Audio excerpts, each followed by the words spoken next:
আপনার একটা কথা কই, আপনি যে এই যে বই নিয়ে ভিডিও করলেন, এটা এভাবে করা উচিত হয় নাই। কেন উচিত হয় নাই? এই বইয়ের দোকানের সামনে জুতার দোকান কোথায় আছে এটা খুঁজে বার করা উচিত ছিল। জুতার দোকান কতটা আধুনিক, কতটা মানে রুচিসম্মত করে জুতা বিক্রি করে, আর ফুটপাতে কীভাবে বিক্রি করে বই, এইটা দেখানো উচিত ছিল। দর্শক, বর্তমানে যে জায়গাটিকে চিনাচ্ছি সেটি হচ্ছে ঐতিহ্যবাহী বাইতুল মুকাররম মসজিদের সামনে। আর এখানে 100, 150, 300 টাকার বইগুলো মাত্র 20 টাকা, অনলি 20 টাকা দিয়ে আপনারা এই জায়গা থেকে বইগুলো কিনতে পারবেন। এখানে দেখেন হাজার হাজার বই রয়েছে, পুরানো নতুন অনেক বইয়েরই ভবন। এখান থেকে আপনারা ভ্রাম্যমানভাবে বই, ডায়েরি বা প্রয়োজনীয় কাগজ কলম কিনতে পারবেন। কিন্তু এখানে বইয়ের প্রাধান্যটাই বেশি দেওয়া হচ্ছে। নানান জাতের বইগুলো রয়েছে, বিভিন্ন ধরনের বিভিন্ন টপিক্সের উপর বইগুলি রয়েছে।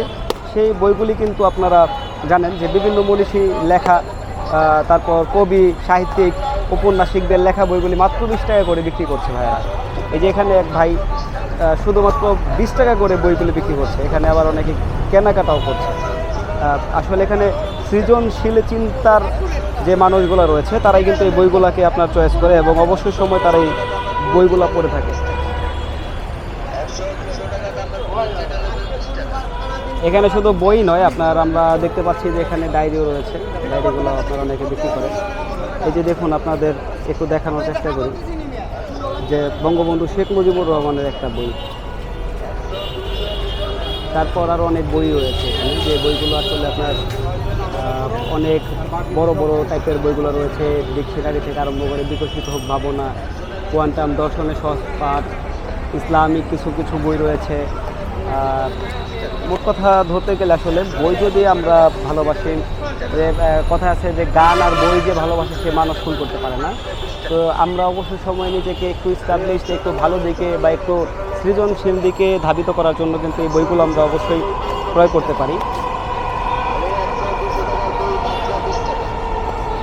দেখুন, আসলে সকল শ্রেণী পেশার মানুষই কিন্তু এখান থেকে বইগুলো আপনার ক্রয় করতে পারে, অনেকে কিন্তু কিনছে।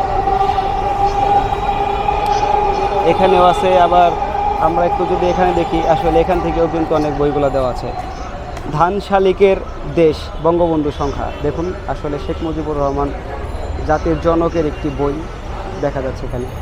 তুর্কি হত্যা ও গণজাগরণের প্রথম আলো, এই যে একটি বই, এটিও কিন্তু একটি চমৎকার বই। আপনারা যারা পড়েছেন সুবর্ণ স্মারক অনির্বাণ 2021, আরও অনেক অনেক বই এখানে পাওয়া যায়।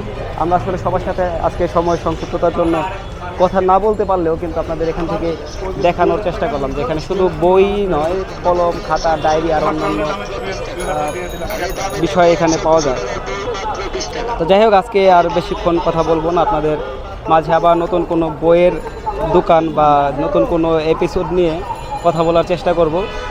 সে পর্যন্ত সবাইকে ভালো থাকতে বলবো এবং উৎসাহিত করব, যারা সৃজনশীল চিন্তাধারার ব্যক্তি বিশেষ রয়েছেন তারা অবশ্যই বই পড়বেন এবং ভালো থাকবেন। আল্লাহ হাফেজ।